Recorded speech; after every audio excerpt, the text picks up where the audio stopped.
के यूपी चुनाव से पहले क्या हिंदू मुसलमान वाली राजनीति शुरू हो गई है? ये तो सांप्रदायिक सौहार्द की बात है। आपको डीएनए पे आपत्ति हो गई। अब्दुल है, इस्लाम है, कलीम है, जुनैद है, पेलू खान है, उसको मार दिया जाता है। दाढ़ी वाले व्यक्ति का हिंदू मुसलमान विषय किसने करा इस देश के अंदर? किसने पहला फेसबुक वीडियो बनाया था? आप बताइए मुझे। ये वो लोग हैं जो मुंह में भी राम नहीं रखते हैं, बगल में तो राम की बहुत दूर की बात है। मैं आपको कितने याद दिलाऊंगा, आपको क्या क्या किया आप लोगों ने यहाँ पर। अरे मैं जब से पैदा हुआ भारतवर्ष में देख रहा हूँ अपनी आंखों के सामने, आप पुरानी बातें लाके क्या कर रहे हो, क्या सच्चाई, क्या गलती, ये पुरानी बात नई बातें करो। आप देख रहे हैं ये देश है हमारा, अमीश देवगन के साथ। नमस्कार, मैं हूं अमीश देवगन और आप देख रहे हैं वीकेंड का सबसे भरोसेमंद कार्यक्रम ये देश है हमारा। इस हफ्ते ये देश है हमारा में हम बात करेंगे आखिरकार 2022 के यूपी चुनाव से पहले क्या हिंदू मुसलमान वाली राजनीति शुरू हो गई है। इसी हफ्ते मोहन भागवत ने एक बयान दिया, जिस बयान पर, डीएनए वाले बयान पर बहुत हंगामा बरप गया। पॉलिटिकली मायावती, कांग्रेस, ओवैसी, समाजवादी पार्टी सबने उस पर वार किया। आखिरकार इस राजनीति का मतलब क्या है? इस हफ्ते ये देश है हमारा में हम इसका विश्लेषण भी करेंगे, इस पे बड़ी चर्चा भी करेंगे। और क्या ओवैसी साहब का जो दाव है 19% मुसलमान अगर है तो उनकी रिप्रेजेंटेशन अलग होनी चाहिए उत्तर प्रदेश में, क्या वो भी एक पॉलिटिकल प्लैंक है? इस हफ्ते ये देश है हमारा में इसकी भी हम बात करेंगे।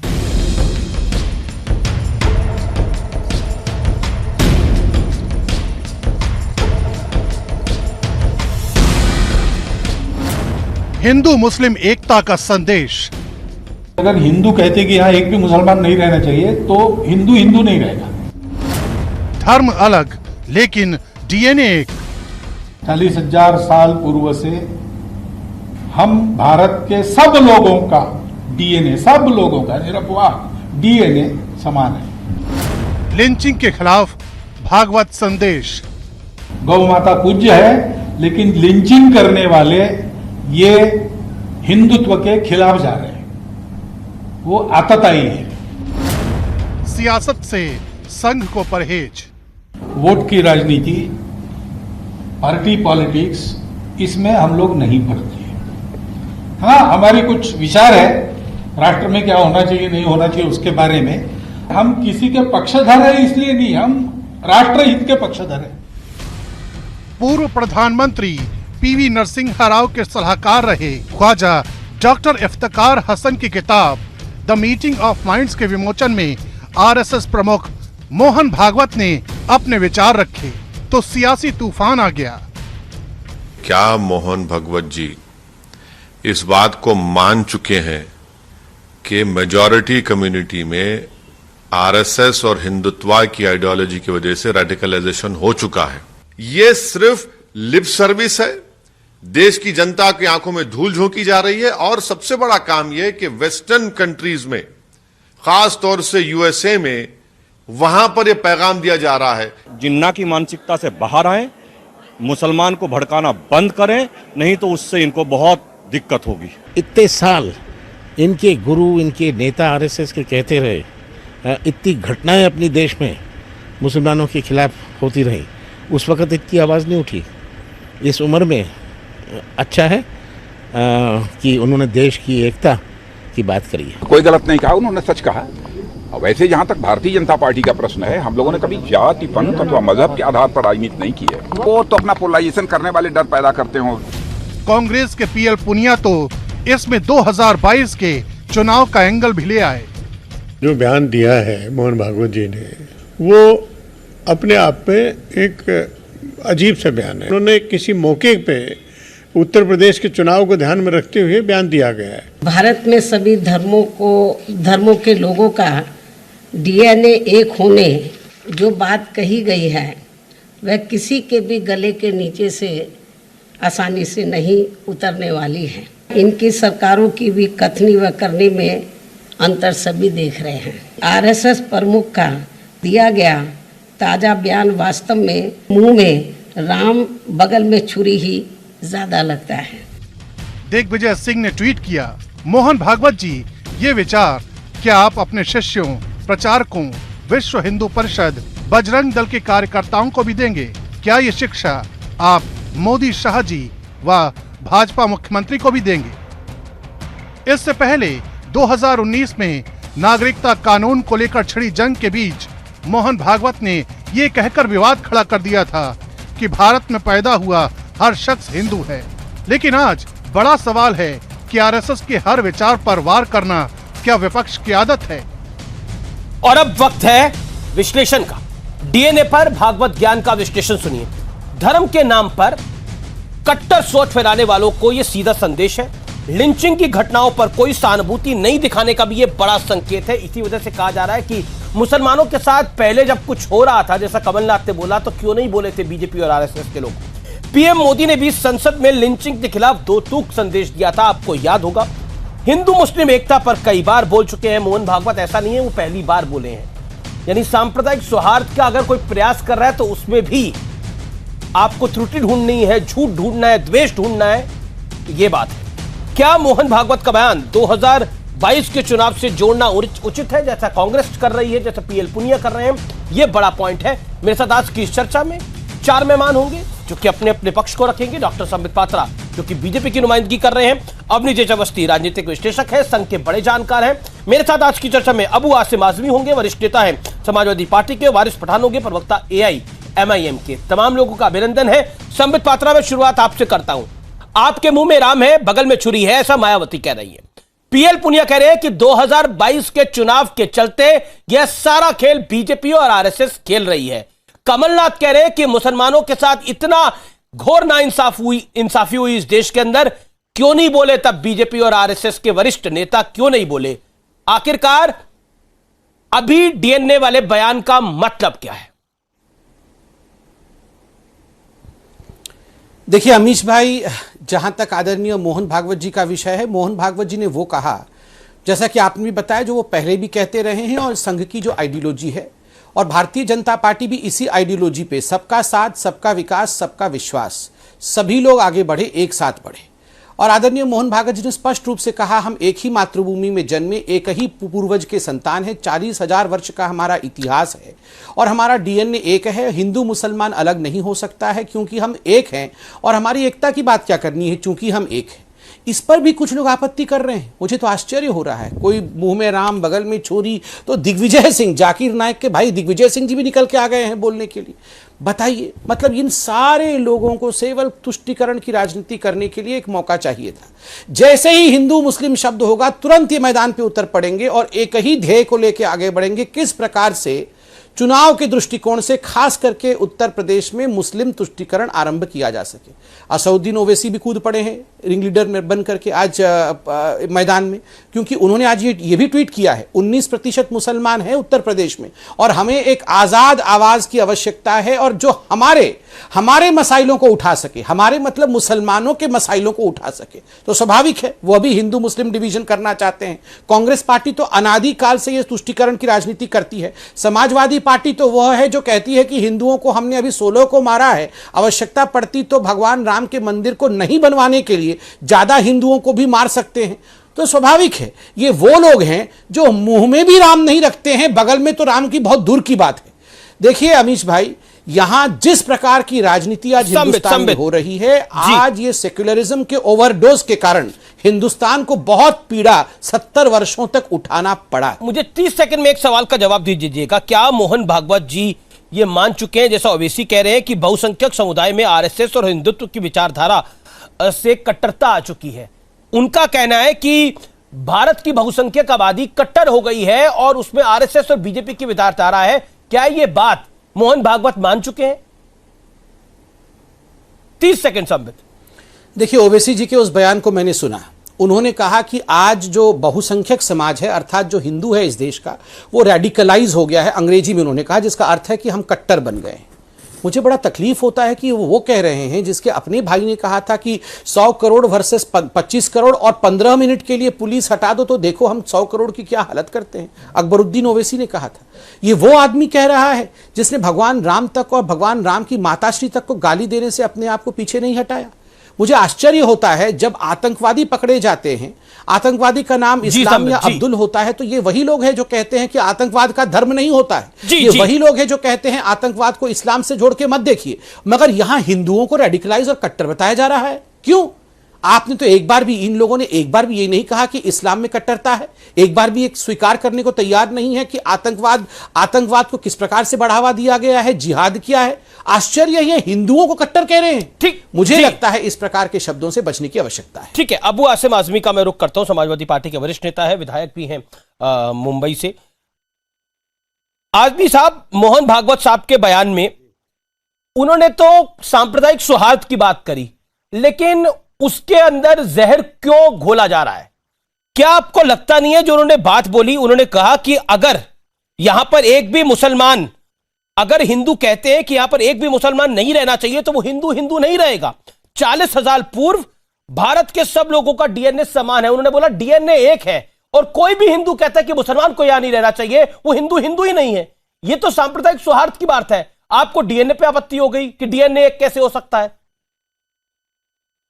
मंगोल का डीएनए तो होगा नहीं भारतीयों में। नहीं, बहुत अच्छी बात है कि नहीं, डीएनए सबका एक है, बहुत अच्छी बात है। लेकिन अभी मैं सुन रहा हूं ये बीजेपी के स्पोक्समैन साहब जो बोल रहे हैं, इसके बाद भी इतनी अच्छी बात अगर वहां से आ रही तो ये क्या बोल रहे हैं बार बार? ये कह रहे हैं कि अगर मुलायम सिंह यादव ने 16 को मार दिया और मारने की बात कर रहे थे।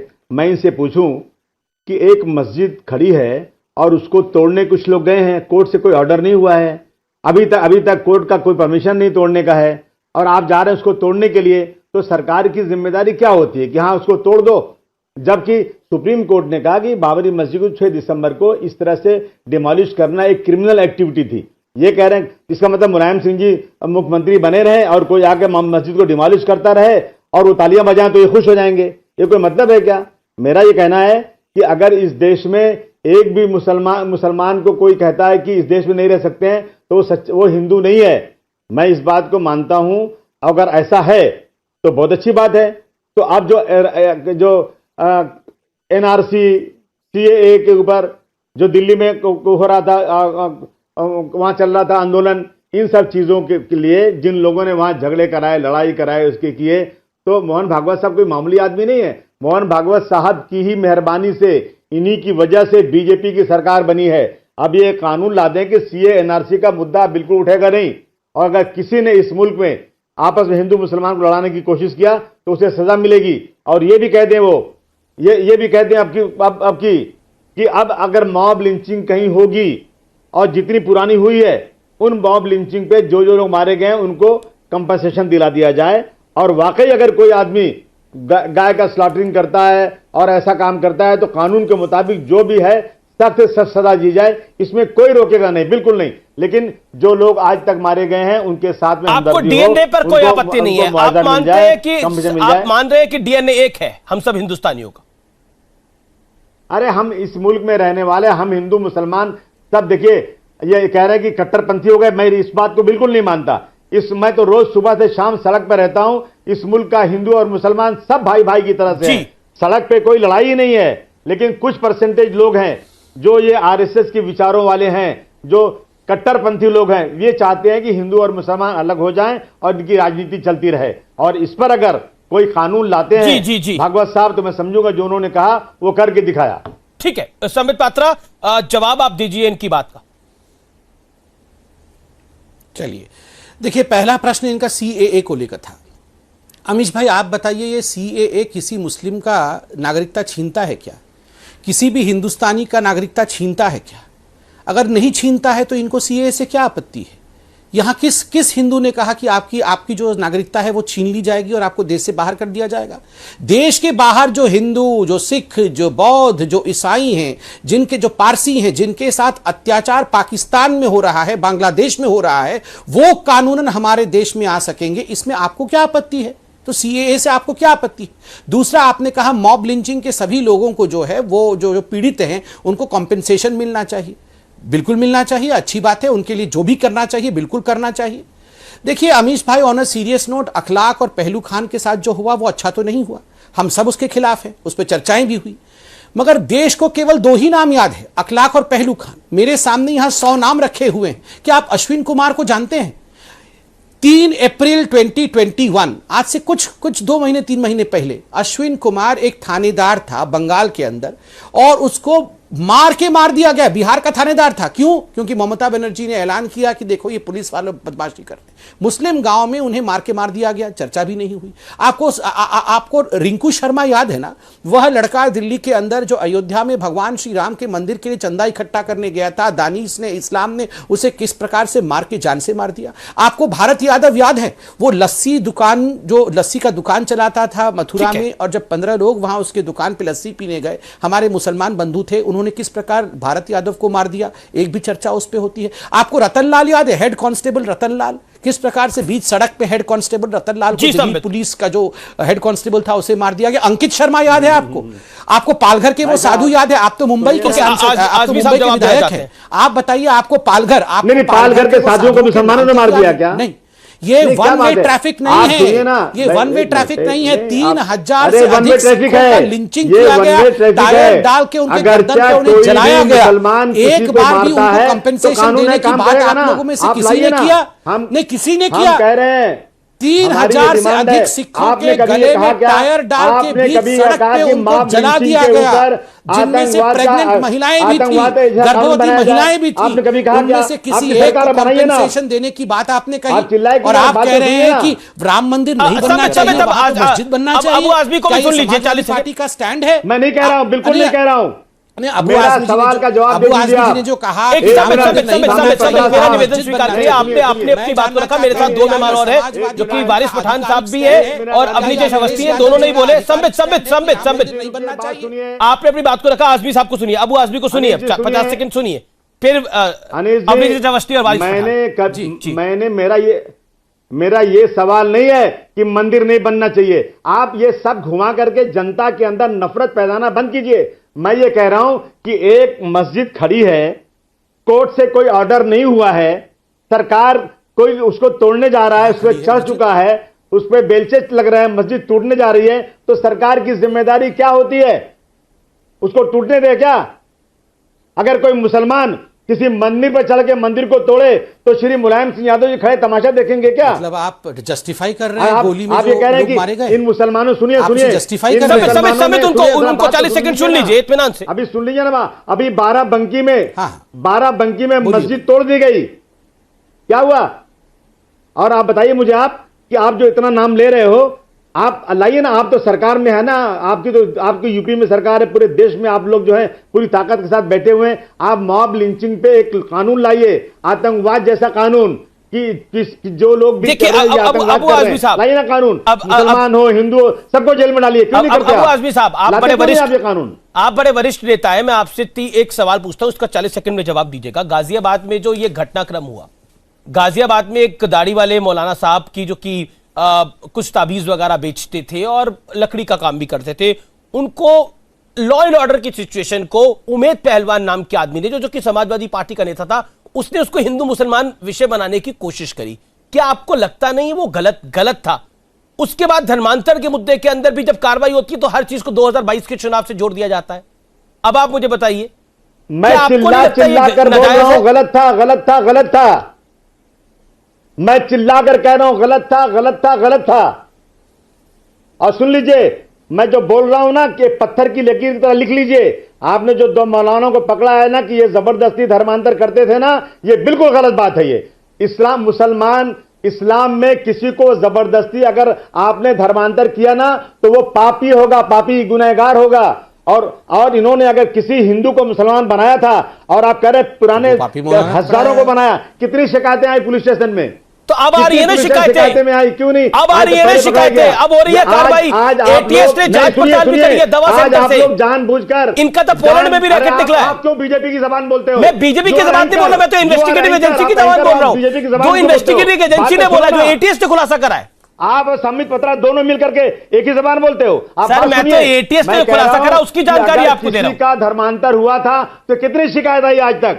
आप उन भोले भाले इंसानों को जिन्होंने अपना धर्म बदली किया है, इनको तो कोर्ट डिसाइड करेगा ना वो भोले भाले थे या आरोपी हैं। करो, आप लोगों के टेलीविजन की वजह से। नहीं, वो आपकी राय हो सकती है, मुझे लगता है वो आपकी राय हो सकती है, लेकिन आपको नहीं लगता कि ये विशेष अधिकार कोर्ट का है कि वो क्लीन चिट किसी को दे तो दे? कोर्ट देगा क्लीन चिट? आप कैसे ये हमने कैसे तय कर दिया? उसके हम तो अधिकार आरोप के बता रहे पहले ही आप हैं, दे जो देते हो एटीएस उसको। आरोप लगा रही है। उस अधिकार मैं तो के नहीं कह रहा पहले कि ही उमर आपका गौतम मीडिया दोषी ट्रायल है, शुरू हो मैं जाता कह रहा हूं है उन पे आरोप और है। पूरे देश में उनके खिलाफ नफरत पैदा कर देते हो आप लोग। अच्छा, आप मुझे बताइए, मूक बगीरों बच्चों को उनका जो परिवार बोल रहा है वो नहीं दिखाए टेलीविजन मीडिया? आप मुझे बताइए, मूक बगीर बच्चों के जो माँ बाप बोल रहे हैं, किसी की बीवी कुछ बोल रही है कि मेरे पति का धर्मांतरण करा दिया क्या, कोई भाई बोल रहा है मेरी बहन का धर्मांतरण करा दिया क्या, वो रिपोर्ट नहीं दिखानी चाहिए? ऐसा कोई मुसलमान जिंदगी में कर ही नहीं सकता। मैं देश के उन लोगों से, करोड़ों लोग जो टेलीविजन देख रहे हैं, मैं कह रहा हूं, मुसलमानों की गारंटी कैसे ले सकते हैं? किसी के साथ ये सब हिंदुओं की गारंटी कैसे कोई ले सकता है? ये झूठ बात है। अब विजय माल्या भगौड़ा है, वो हिंदू है तो करप्ट क्यों माना जाएगा ना? वो अल्लाह को खुश करने के लिए करते हैं और वो जबरदस्ती नहीं कर सकते, वो पापी हो जाएंगे। देखिए, मुझे लगता है कि ये कानून व्यवस्था का विषय है, इसको हिंदू मुसलमान में नहीं लपेटना चाहिए, जो कि महत्वपूर्ण है। ये लॉ एंड ऑर्डर की अरे आप ही लोग खिलाते हो ना, आप ही तो करते हो महाराज। आप मुझे बताइए, वो दाढ़ी वाले जनाब को का विषय हिंदू मुसलमान किसने बनाया है इस देश के अंदर? अबू आजमी साहब, जिम्मेदारी से बोलिए और दिल पे हाथ रख के बोलिए, खुदा को हाजिर नाजिर मान के बोलिए। वो दाढ़ी वाले व्यक्ति का हिंदू मुसलमान विषय किसने करा इस देश के अंदर? किसने पहला फेसबुक वीडियो बनाया था? आप बताइए मुझे। उमेद पहलवान किस पार्टी से आता है? समाजवादी पार्टी से आता है। पार्टियों में हर तरह के आदमी रहते हैं, सजा दो उसको, फांसी की कौन मना करता है? ये अच्छी बात है आपकी, और फांसी देना आप डिसाइड नहीं कर सकते, कोर्ट डिसाइड करेगा। ठीक है, ओके। संबित पात्रा, मैं आपके पास आऊंगा, लेकिन अवनीश अवस्थी पहले। अवनीश अवस्थी, रिस्पॉन्ड टू अबू आजमी, ये सब कुछ पोलराइजेशन का खेल है और मायावती ने भी इसी तरह के आरोप लगाए हैं। देन वारिस पठान साहब। अमीश जी, आज अबू आजमी कह रहे हैं कि फांसी दीजिए। वो याकूब मेनन और अफजल गुरु के लिए तो आज तक ये चिल्ला रहे हैं कि वो जुडिशियल किलिंग थी। अरे जिसने सुप्रीम कोर्ट ने रात के 2 बजे खोला, उसके लिए कहते हैं अफजल गुरु हम शर्मिंदा है, तेरे कातिल जिंदा हैं। ये अबू आजमी है। और अबू आजमी सुन लीजिए, मैं अभी टीपू सुल्तान की तो बात करूंगा नहीं। टीपू सुल्तान इको हो रही है मेरी आवाज, उसको ठीक करवा दीजिए। अबू आजमी, अभी सुन लीजिए पहले, अभी आप काफी बोल लिए हैं, 10 सेकंड सुन तो लीजिए।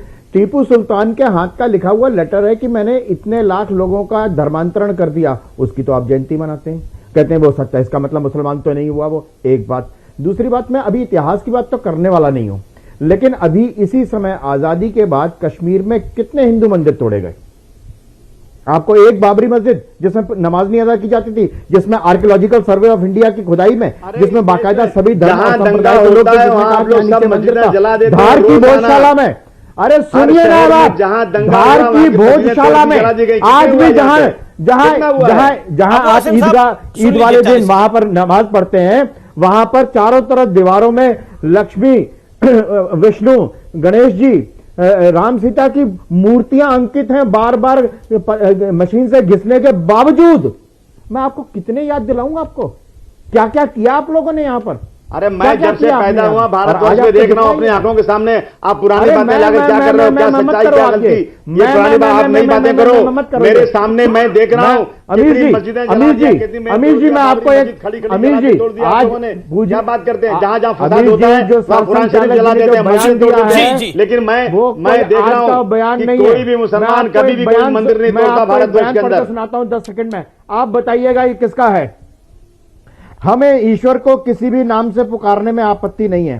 हम संघ के लोग पूर्ण रूपेण हिंदू हैं, इसीलिए हमें प्रत्येक पंथ और सभी धार्मिक विश्वासों के प्रति सम्मान का भाव है।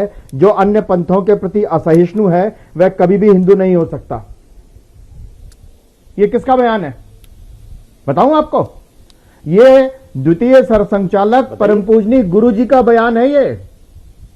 यह संघ की स्थापना के समय से है कि इस देश में रहने वाले लोग, हर व्यक्ति धर्मांतरण कर लिया होगा उसने, पूजा पद्धति अलग होगी, उपासना पद्धति अलग होगी उसकी, वो किसी भी जाति, वर्ण, वर्ग, संप्रदाय का हो सकता है, लेकिन हम सब भारत माता के संतान हैं, जिसको इस भारत माता, जो भारत को अपनी माता के रूप में पूजनीय और वंदनीय कहता है। ठीक है, जरा आप नरसैया हम भाई हैं, हम नंद सरस्वती का भी बयान सुना दीजिए। आपको समझ में नहीं आएगा, जरा आप नरसैया नंद सरस्वती का बयान भी सुना दीजिए। जरा कपिल मिश्रा के बयान सुना अरे दीजिए। वो आपके सुनाने के लिए है ना, ये आपको आपको आपको आपको आपको ओके, गोलवलकर साहब को कोट कर रहे थे। ठीक है, एक सेकंड वारिस पठान, आप क्या कह रहा है? भरोसा नहीं हुआ ना। वारिस जी, मैं आपको चर्चा में लेके आना चाहता हूं। ठीक है, अवस्थी जी आपने अपनी बात को रखा। अवस्थी जी, अवस्थी जी आपने अपनी बात को रखा। एक बार गलती से गणपति जी, बाबा मेरा बयान नहीं मौर्य है। बोल दिया ये तो मेरा उसके बाद बयान उनको नहीं माफी है। मांगनी ना, पड़ी। ये उनका अबू बयान आजमी साहब का बयान नहीं था। ओके ओके, एक सेकंड मुझे लगता है वो वारिस पठान का बयान था, आप कंफ्यूज करके थोड़ा। लेकिन वारिस पठान, मैं आपका रुख करता हूं। ओवैसी साहब ने जो बोला वो तो आपको पता ही है, लेकिन संगीत सोम ने बोला कि ओवैसी साहब जिन्ना की मानसिकता से बाहर आए, मुसलमानों को भड़काना बंद करें, उनको बहुत दिक्कत होगी। आप मुझे बताइए, इस पूरे विषय के अंदर 2022 के चुनाव पर कौन कूद गया? ओवैसी साहब की पार्टी। आप लोग तो खुले रूप से बोल रहे हैं, आप तो खुले रूप से बोल रहे हैं कि 19% मुसलमान है तो उनकी आवाज अब होनी चाहिए, खुले रूप से। इससे ज्यादा ब्लेटेंट क्या होगा? मोहन भागवत ने क्या बोला? स्ट्रीमलाइन करो अमीश भाई। जी सर। मोहन भागवत ने कहा कि जो लोग लिंचिंग के अंदर इंडल्ज होते हैं वो हिंदुत्व के अगेंस्ट में है। तो मैं मोहन भागवत जी से सवाल कर रहा हूं कि 2014 से लेकर 2019 तक में 120 गौ रक्षक के नाम पे लिंचिंग हो गया, जिसमें 86% जो लोगों को मारा गया वो मुसलमान थे और 14% लोग दलित है मोस्टली। तो ये किसने किया? ये वो हिंदुत्व माइंड है, ये वो हिंदुत्व साइकोलॉजी है और आरएसएस के फुट सोल्जर्स हैं जिनके अंग अंग में रोंग के अंदर मुसलमानों के लिए कट्टरता नफरत भरी हुई है। उनको ये नहीं देखते वो कि ये गाय का गोश्त है या भैंस का गोश्त है, वो सिर्फ ये देखते हैं कि अब्दुल है, इस्लाम है, कलीम है, जुनेद है, पेलू खान है, उसको मार दिया जाता है। तो रेडिकलाइजेशन का जवाबदार कौन है? ये तो आरएसएस और गोडसे की आइडियोलॉजी वाले हैं। अब मोहन भगवत जी की जो ये बात है उसमें मैं बोलना चाहता हूं कि वो कौन थे जिन्होंने पेलू खान को मार दिया, इखलाक को मार दिया। उसके बाद में इखलाक के जो किलर बेल पे बाहर आए जमानत पर, तो बीजेपी के वरिष्ठ नेता यूनियन कैबिनेट मिनिस्टर जाते हैं, उनको फूल पिलाते हैं, उनको मिठाई खिला के उनका स्वागत करते हैं। जब उनका कातिल मर जाता है, मॉब लिंचिंग करने वाले का कातिल मरता है, तो उसको हमारे तिरंगे में लपेट के ये दिखाया जाता है, उसको शहीद का दर्जा दिया जाता है। तो ये क्या, ये देश के साथ बराबर हो रहा है? ये किसको ग्लोरीफाई कर रहा है? महापंचायत किया जाता है आसिफ की डेथ के पास मेवाट हरियाणा में, वहां 50,000 आदमी लोग जमा होते हैं, उसमें सदर इनका खड़ा होकर बोलता है कि क्या हमको मुसलमानों को मारने का अधिकार नहीं है, और सब ताली बजाते हैं और बीजेपी उसको बनाती है अपना प्रवक्ता। तो इसका जवाबदार कौन है? अभी कल ही महापंचायत हुई पटौड़ी के अंदर, वहां पर जिसने जामिया में गोली चलाई थी वो खड़ा होकर बोलता है कि भाई मुसलमान की लेकिन आप करो। मोहन भागवत ने तो जो आपने कहा उससे उल्टा कहा। उन्होंने बोला अगर हिंदू कहते हैं यहाँ पर एक भी मुसलमान नहीं होने चाहिए तो वो हिंदू ही नहीं है। उन्होंने तो ये कहा। आपने इस पूरे घटना को 2022 के चुनाव से जोड़ दिया। आप तो खुल्लम खुल्ला कह रहे हैं कि 19% मुसलमान है, उसके लिए ओवैसी साहब को वोट करिए। लड़ेंगे। और सुनिए, ओवैसी साहब ने कहा कि 19% मुसलमान उत्तर प्रदेश के अंदर है। फिर भी अभी जो चुनाव आए ग्राम पंचायत के, जिसमें 75 लोग जीते, प्रमुख बने, उसमें एक भी मुसलमान नहीं। समाजवादी के 800 से ज्यादा लोग जीते, तो क्यों सिर्फ 5 प्रमुख बने? बाकी के सबका बीजेपी की गोद में जाकर बैठ गए। समाजवादी के प्रवक्ता आपके यहां बैठे, मैं उनसे सवाल करना चाहता हूं कि आप तो चाहते हो कि मुसलमान हमको वोट दे, आपने तो मुसलमानों का सम्मेलन भी रख दिया है। अभी 2012 के चुनाव के टाइम पे घोषणा पत्र में अखिलेश यादव ने कहा था कि हम यदि अगर सत्ता में आएंगे तो हम 12% रिजर्वेशन मुसलमानों को जॉब और एजुकेशन में देंगे। क्या किया उसका?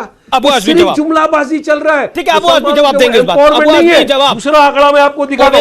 2 मिनट रुको, 2 मिनट क्या है? उन्होंने बोला कि आपके सीएम तो अखिलेश यादव ही होंगे। आपके सीएम तो अमीश भाई, बोलिए 10 सेकंड अमीश भाई, 10 सेकंड। जी 2012 में 64 विधानसभा में मुसलमान एमएलए थे। 2017 में 23 मुसलमान एमएलए बच गए। इसका जवाबदार कौन है? एमपी का लोकसभा में मुसलमान कितने हैं यूपी के? बताइए ना। तो क्या कोई ऐसा मुसलमान चेहरा नहीं है कि जिसको ये डिप्यूटी सीएम बना सके कि हमारे भी लोग एमएलए बन के जाए विधानसभा में? पॉलिटिकल एम्पावरमेंट कब होगा? तो हम जा रहे हैं लड़ने, तो सबके पेट में दर्द हो रहा है। हम तो जा रहे हैं हक की बात करने, पॉलिटिकल एम्पावरमेंट की बात कर रहे हैं। हम लोग जाएंगे, लड़ेंगे, और लड़ाई हक की है, अधिकार की। अरे मैं हारा नहीं, 24,000 वोट लेके मैं जीता था और 32,000 वोट वोट लेके आज कह रहे मैं थे, हारा हूँ, ना, 8,000 वोट ज्यादा लिया। और आप जो जीते ना साहब, हमारी वजह से, अगर हमने वहाँ पे कैंडिडेट खड़ा कर दिया तो आप भी हार जाते। अच्छा ठीक है, ओके, मैं तो सुनो, मैं तो 24,000 वोट लेके जीता, मेरे सामने खड़े हुए थे हारा। मेरे सामने बीजेपी, शिवसेना, कांग्रेस। अच्छा अब एक सेकंड, वारिस अबू आजमी की बात को सुन लीजिए। कोई नहीं खड़ा था वारिस, आपको अबू आजमी ने पेशेंट हियरिंग दी। सुनिए, यह देश है हमारा में हमें रुकना है एक ब्रेक के लिए, लेकिन सांप्रदायिक सौहार्द बेहद आवश्यक है। इसलिए अगर मिसाइल देखने हैं तो उसको हिंदू मुसलमान की भाषा से नहीं, हिंदू मुसलमान के चश्मे से नहीं, लोगों के चश्मे से देखिए। बिजली की समस्या अगर हिंदू को है तो मुसलमान को भी है, पानी की समस्या अगर हिंदू को है, मुसलमान को है, ईसाई को भी है, सिख को भी है, सबको है। तो फिर एक ही कौम के मिसाइल से आप सेकुलर कैसे हो सकते हैं? मैं एक अंतराल के लिए रुक रहा हूं, आप देखते रहिए, ये देश है हमारा। ये क्या सिखाएंगे हमको? पब्लिक देख रही है, जनता देख रही है। ये वही थे। नहीं, जवाब दीजिए, जवाब दीजिए। आप तो जाके शिवसेना की गोद में बैठ गए महाराष्ट्र में। वो शिवसेना जिसके चीफ मिनिस्टर उद्धव ठाकरे ने फ्लोर ऑफ द असेंबली में खड़े रहकर कहा कि हमारे शिव सैनिकों को फकर है कि हमने बाबरी मस्जिद को गिराया। आप तो शिवसेना के साथ में बैठे, तब कहां चला गया था आपका सेक्युलरिज्म? तब आपने क्यों नहीं कहा कि नहीं मैं सेक्युलर आदमी हूं? किस तरह से इन्होंने ऐसी बात करी?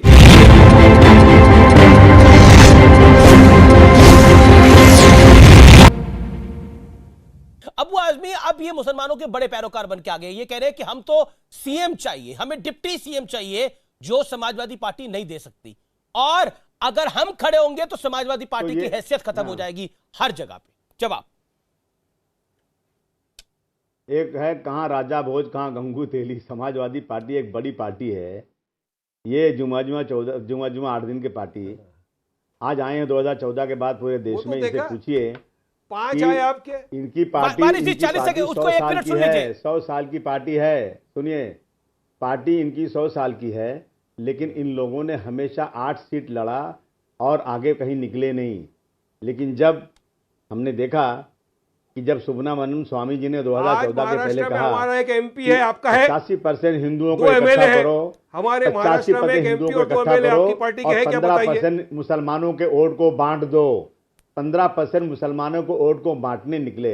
अरे भाई साहब, आप चिल्ला रहे हो, आप समाजवादी पार्टी का क्या मुकाबला करोगे? समाजवादी पार्टी के 800 लोग चुन के आए थे, लेकिन पता है वो क्या हुआ? वहां पर ने अपनी वही तो मैं पूछ रहा हूँ, 5 ही क्यों प्रमुख बने? 5 ही अध्यक्ष बने, बाकी के सब बीजेपी की गोद में जाके बैठे। 800 सुनो, मैं बताता हूँ बाकी के कहाँ गए। डीएम, आज सब बीजेपी की गोद में जाके बैठ गए। सारे लोगों ने अपने इन लोग हमारे कार्यकर्ताओं के साथ जो जुल्म किया है, लाठी चलाई है, और उनको वोट नहीं, उनको जो है वोटिंग नहीं करने दिया, उनको फॉर्म नहीं भरने दिया, उसकी वजह से आज ये हुआ। लेकिन इसका बदला इसका बदला हम लोग लेने वाले हैं 2022 में। आप हमारे बीच में स्पीड ब्रेकर क्यों बन रहे हो? समाजवादी पार्टी का राज होता है ना। अरे हम तो हमारी लड़ाई लड़ रहे हैं। अरे हम तो जो ये कम हो गए ना, 64 से 23 पे आ गए, उसको बढ़ाना चाहते हैं। हम तो मुस्लिम रिप्रेजेंटेशन को बढ़ाना चाहते हैं। अच्छा, मेरे सवाल का जवाब दीजिए अबू आसिम साहब, मेरी सवाल का जवाब दीजिए। आप चाहते नहीं हो,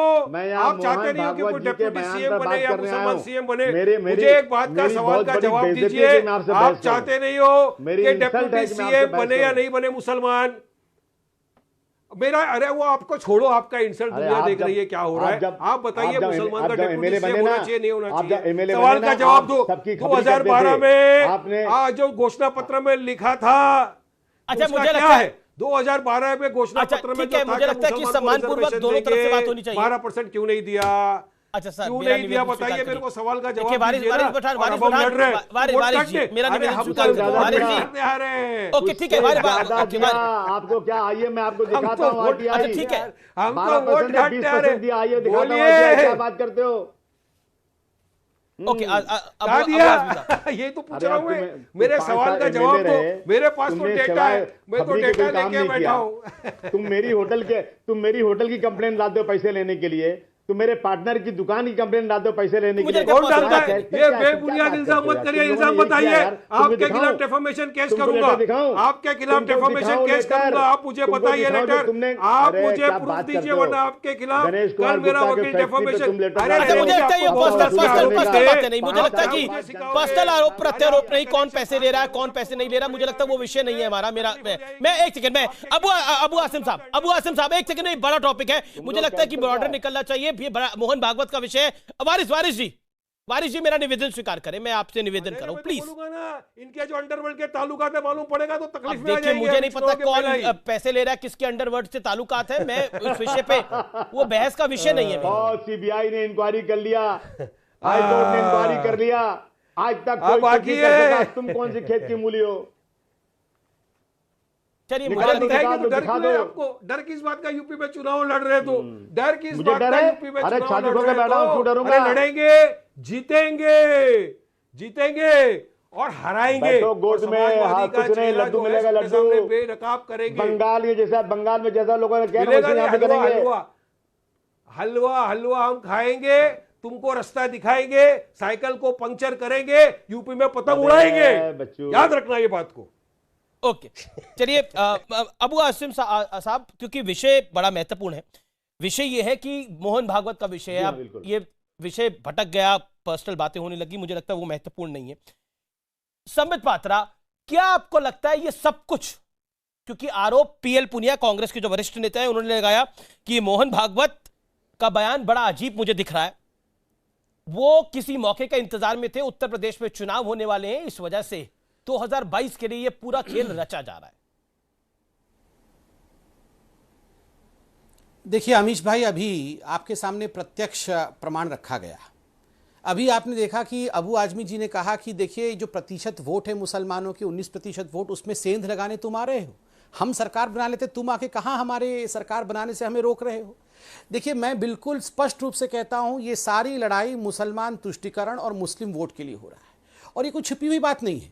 समाजवादी पार्टी कहती है हमारे पास MY फैक्टर है, मुस्लिम यादव फैक्टर है, वहीं मायावती जी कहती है हमारे पास DM फैक्टर है, दलित मुस्लिम फैक्टर है। अब ये आ गए हैं बड़े वाले साहब ओवैसी जी, ये कह रहे हैं मेरे पास M फैक्टर है, सारा M तो ये ले गए हैं।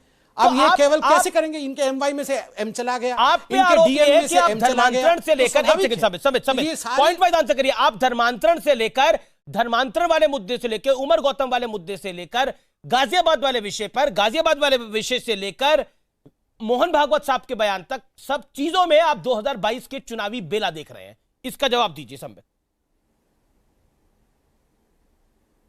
नहीं, चुनाव कौन चुनाव का देख रहा है? यहां तुष्टीकरण करके किस प्रकार से ज्यादा मुसलमान वोट प्राप्त किया जा सके, इसकी लड़ाई कौन लड़ रहा है? हम नहीं लड़ रहे हैं। इसकी लड़ाई लड़ रहे हैं ओवैसी साहब, इसकी लड़ाई लड़ रहे हैं समाजवादी पार्टी, इस लड़ाई में भाग ले रहे हैं पुनिया साहब और प्रियंका गांधी, इस लड़ाई में भाग ले रहे हैं मायावती जी। हम लड़ाई में भाग नहीं ले रहे हैं कौन कितना मुस्लिम वोट ले सकता है। और यहां और तो और मैंने ओवैसी जी का जो ट्वीट पढ़ा है कि 19% मतदाता मुस्लिम है उत्तर प्रदेश में, तो हमारे को एक आजाद आवाज चाहिए जो हमारे मिसाइलों को रख सके। आपके मिसाइल क्या होते हैं? ये मुसलमानों के मिसाइल अलग होंगे, हिंदुओं के मिसाइल अलग होंगे, तो फिर ये तो विभाजित भारत हो जाएगा। ये भारत एक कैसे होगा? नहीं, एक सेकंड, मैंने पूरे ध्यान से सुना अमीश भाई, मैं 10 मिनट 15 मिनट तक इनको सुना हूं, मुझे सुन लिया जाए, 2-3 मिनट सुन लिया जाए। देखिए अमीश जी, हमारे मिसाइल क्या होते हैं? ये मुसलमानों के विषय क्या होते हैं? मुसलमानों का अलग मिसाइल होगा जिसके लिए इनको एक इंडिपेंडेंट आवाज चाहिए, और ये 19% मुसलमान है, तो हम इस प्रकार से काम करेंगे। और तो और ये कहते हैं कि अब मुसलमान का परसेंटेज इतना ज्यादा है तो डेप्यूटी चीफ मिनिस्टर या चीफ मिनिस्टर मुस्लिम होना चाहिए। अच्छी बात है, पॉलिटिकल रिप्रेजेंटेशन मांगना कोई बुरी बात नहीं है, मगर तकलीफ तब होती है जब यही लोग जम्मू कश्मीर में अगर कोई गलती से कह दे कि हिंदू उप मुख्यमंत्री होना चाहिए या हिंदू मुख्यमंत्री हो जाना चाहिए, तो बड़ी बड़ी आंखें दिखाते हैं जी, लाल लाल आंखें दिखाते हैं, जैसे हमने कोई पाप कर दिया हो ऐसा कहते। जवाब और बाकी जगह हम 19% हो गए तो हमें डेप्यूटी चीफ मिनिस्टर चाहिए। ये क्या मजाक बना के रखा हुआ है? देखिए फिर तो ये बात होगी, अगर देश में भूगोल बदलता है, देश के अंदर 30% मुस्लिम होंगे तो क्या मुस्लिम प्रधानमंत्री होना चाहिए? Point number 1। पॉइंट नंबर 2, क्या डॉक्टर मनमोहन सिंह पूरे देश का रिप्रेजेंटेशन नहीं करते थे? क्या नरेंद्र दामोदर दास मोदी पूरे देश का रिप्रेजेंटेशन नहीं करते? उत्तर प्रदेश में अखिलेश यादव की सरकार थी, क्या वो पूरे प्रदेश का रिप्रेजेंटेशन नहीं करती थी? क्या योगी आदित्यनाथ की सरकार है, वो प्रदेश का रिप्रेजेंटेशन नहीं करती? इसमें हमारे मिसाइल क्या होता है, ये एक पॉइंटेड जवाब दीजिए वारिस पठान।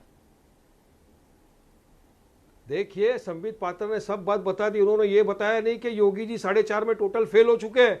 आज आप यूपी का क्राइम रेट देखिए, ग्राफ कितना ऊंचा चला गया है। रेप के अंदर रेप पे रेप हो रहा है, औरतों का बाहर निकलना दुश्वार हो गया है। 4.5 में चले नकली गए दारू के चक्कर में कितने लोग मर गए। वो मिसाइल का क्या हुआ? वो तो पूरे प्रदेश के मिसाइल है। मैं खामोश बैठा था। वो तो पूरे प्रदेश के मिसाइल है। आपका मुसलमानों की मिसाइल क्या होते हैं? सुनिए, अरे मुसलमानों के जनता की मिसाइल होने चाहिए। हम तो पॉलिटिकल एम्पावरमेंट चाहते हैं, हम एजुकेशन चाहते हैं, हम भी चाहते हैं कि हमारे लोग आगे बढ़े। क्यों एक कांधे से कांधा मिलाकर देश के अंदर आगे बढ़ना? जब मदरसे में कंप्यूटर लाए योगी आदित्यनाथ को आपने तूफान खड़ा करा। मुसलमान चेहरा, ये समाजवादी ने तो आज भी आजम खान को छोड़ दिया जेल में, बेचारे की कोई परवाह नहीं करता, फिक्र नहीं करता। तो क्या हम लोग भी छोड़ देंगे सबको? नहीं, लोग देखते असद ओवैसी की तरफ। आजम खान आपकी तरफ आ रहे हैं क्या? संविधान के दायरे में रह के ये बड़ा बयान दे रहे क्या आजम खान आपकी तरफ आ रहे हैं? अब सुनिए बीजेपी क्या कर रहे हैं। अब सुनिए बीजेपी की बात तो सुनिए। अमित भाई बीच में काट के फायदा नहीं है। नहीं, मैं काट नहीं रहा, सवाल पूछ रहा हूं। भूल गए, राम के नाम पे सत्ता में आए, राम के नाम पे वोट लिया, राम के नाम पे मंदिर बनाने चले गए, मगर राम जी के नाम पर ही घपला कर दिया। 2 करोड़ की चीज 18 करोड़ के अंदर खरीद ली, ट्रस्ट बनाया खुद का, क्लीन चिट दे दी अपने आदमी को। पब्लिक भूलेगी नहीं। 3 महीने से वीडियो चल रहे हैं। 3 महीने। संबित भाई 2 मिनट, संबित भाई 10 मिनट, अरे 10 सेकंड देखिए, बराबर नहीं है, बराबर नहीं। संबित भाई 10 सेकंड, मैं खामोश बैठा था। 3 महीने से वीडियो चल रहे हैं, आप 15 मिनट ले लो मेरे भाई। आप तो 15 मिनट मांग रहे थे, हमारे हिंदू भाई बहनों की लाशें तैर रही थी, जिनको बराबर रिश्ते शमशान में जगह नहीं मिली, कब्रिस्तान में मुसलमानों को जगह नहीं मिली, बच्चे ऑक्सीजन के बिना मर गए। इसका जवाबदार कौन है? ठीक है, ओके। क्यों मैं ओवैसी साहब एक ब्रॉडर पॉलिटिक्स खेल रहे हैं। मैं अवस्थी साहब का भी रुख करूंगा। अबू आजमी ऑन स्क्रीन, अवस्थी साहब ऑन स्क्रीन एंड वारिस पठान, मैं आपके पास आऊंगा। अबू आजमी साहब, ओवैसी साहब एक ब्रॉडर पॉलिटिक्स खेल रहे हैं। वो कह रहे हैं कि आपने आजम खान को छोड़ दिया, अब हम आजम खान को पकड़ेंगे। क्या आपको लगता है ये आपकी पॉलिटिकल टेरिटरी में को चैलेंज कर रहे हैं? अब देखिए सुनिए, ऐसा है कि ये जमीन और आसमान का फर्क है। इनको इस जबान से जो चाहे बोल लें, लेकिन इस देश के मुसलमानों ने हमेशा हिंदुओं को अपना नेता माना है। आज़ादी के बाद से टोटल मुसलमानों ने जवाहरलाल नेहरू जी को नेता माना, उसके बाद वीपी सिंह को माना, इंदिरा गांधी को माना, राजीव गांधी को माना, मुलायम सिंह को माना। और हम इस देश के अंदर कोई मुस्लिम पॉलिटिक्स नहीं करना चाहते। हमें आज़ादी के बाद से हम लोग इस मुल्क में हिंदू मुस्लिम मिल करके एक साथ रहना चाहते हैं। और हम अगर ये बात करेंगे ये कि 19% मुसलमान इकट्ठा कर देंगे, मैं इनसे पूछूं कि अगर तुम भारतवर्ष के सारे मुसलमानों को एक साथ लेके चले जाओ तो कितनी सीट चुन के आ जाओगे? तो तुम तो वही बात कर रहे हो जो आरएसएस बात करती है, वही बात कर रहे हो जो बीजेपी बात करती है। हम नहीं चाहते इस देश के अंदर, हम चाहते हैं इस देश के अंदर हिंदू मुस्लिम के नाम पर वोट नहीं, बल्कि बात सुनिए, जहां हिंदू ज्यादा रहता है वहां मुसलमान चुन के आए, जहां मुसलमान ज्यादा रहता है वहां हिंदू चुन के आए। ये धर्म की बात नहीं, ईमानदारी की बात होना चाहिए। इसमें क्या कि हाँ 19% हिंदू है, मुस्लिम है, 20% मुस्लिम है, ये कुछ नहीं।